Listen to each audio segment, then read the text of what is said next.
सियापति रामचंद्र की जय, पवन सुत हनुमान की जय। जय हो नीम करौली बाबा। भक्तों, आज मैं आपको बाबा की एक कथा सुनाने जा रहा हूँ। एक ऐसी अद्भुत लीला सुनाने जा रहा हूँ जो हमें ये सिखाती है कि संतों की कृपा किस प्रकार समय और स्थान की सीमाओं को लांघ जाती है। बाबा नीम करौली एक ऐसा नाम है जिसे सुनते ही मन में श्रद्धा और विश्वास का दीपक जल उठता है। बाबा की एक विशेष आदत थी कि वो अपनी दाढ़ी तभी बनवाते थे जब वो बहुत घनी और लंबी हो जाया करती थी। कई कई महीनों तक वे दाढ़ी को बढ़ने दिया करते थे और फिर एक दिन अचानक किसी नाई के पास पहुंच जाते थे। ऐसे ही एक दिन की बात है, बाबा एक साधारण से नाई की दुकान पर पहुंचे। उनकी दाढ़ी घनी और लंबी हो चुकी थी। नाई ने जब बाबा को देखा तो उन्हें बिठाया और दाढ़ी बनाना शुरू कर दिया। कैंची चलती रही, उस तरह फिरता रहा, लेकिन नाई का मन भारी था। उसकी आंखों में दर्द था, चेहरे पर चिंता की लकीरें थीं। बाबा सब समझ गए और पूछा कि क्या हुआ बेटा, तुम उदास क्यों हो। नाई की आंखों में आंसू आ गए। वो बोला, बाबा मेरा इकलौता बेटा घर छोड़कर चला गया था। कई महीने हो गए, मैंने हर जगह ढूंढा, हर मंदिर में मत्था टेका, हर पंडित से पूछा, लेकिन कोई कुछ नहीं बता पाया।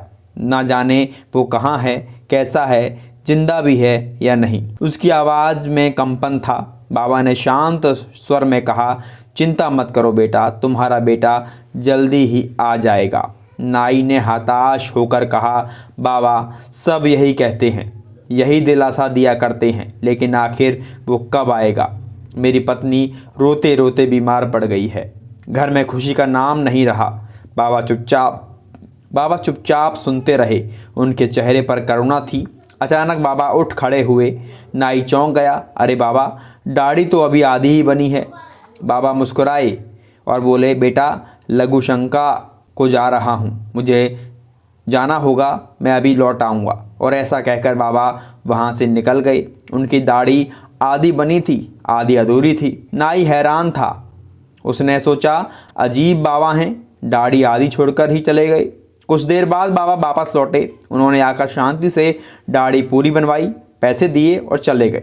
नाई के मन में एक अजीब सी शांति आ गई। अगले दिन सुबह नाई की दुकान के सामने एक नौजवान आकर रुका। वो थका हुआ था, लेकिन उसके चेहरे पर खुशी थी।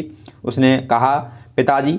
नाई ने पलट कर देखा। उसका बेटा, उसका खोया हुआ बेटा उसके सामने खड़ा था। नाई रो पड़ा।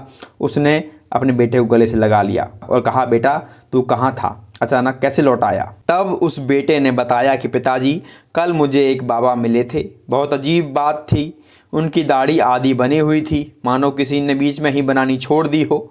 नाई का दिल धड़क गया। क्या आधी दाढ़ी? हाँ पिताजी, वो बाबा मेरे पास आए और बोले, बेटा जल्दी घर जाओ, तुम्हारे माँ बाप बहुत चिंता कर रहे हैं, तुम्हारी माँ बीमार हो गई है।